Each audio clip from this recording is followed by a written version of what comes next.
Citroën surfe sur le lancement de sa nouvelle C3 pour présenter au public au prochain mondial de l'auto un concept survitaminé. Voici la C3 WRC. Nous avons eu la chance d'approcher celle qui remplacera la DS3 au prochain championnat du monde des rallyes.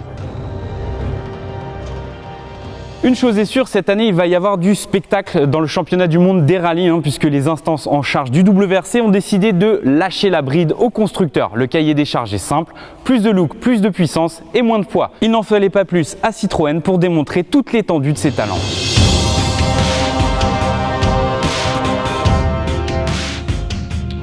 Ça fait une parenthèse dans la lourdeur de développement des projets de série qui sont très lents, très longs.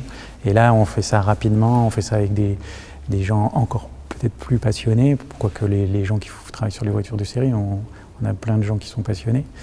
Mais oui, c'est une sorte de petite récréation et ça fait plaisir de travailler là-dessus. On a un peu moins de contraintes quand c'est une voiture pour les salons. On a quand même les contraintes de la performance. Mais oui, ça fait plaisir de travailler sur une voiture comme ça. Alors pour bâtir une voiture de rallye, il faut s'inspirer d'une voiture de série. Et à côté de moi, c'est bel et bien la nouvelle C3, la prochaine star du mondial de l'auto, qui a servi de cobaye. Alors évidemment, il faut tendre l'œil. Les principales caractéristiques se situent au niveau de la face avant avec une optique à double étage. À l'arrière, on retrouve la même chose avec une signature visuelle typique. C'est à peu près tout. On retrouve un petit peu la silhouette, mais avec beaucoup de testostérone.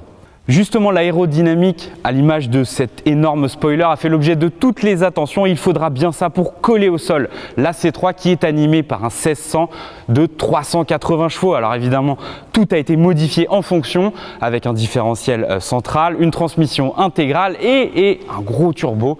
Et pour ceci, rien de mieux qu'un pare-choc énorme pour alimenter le tout en air.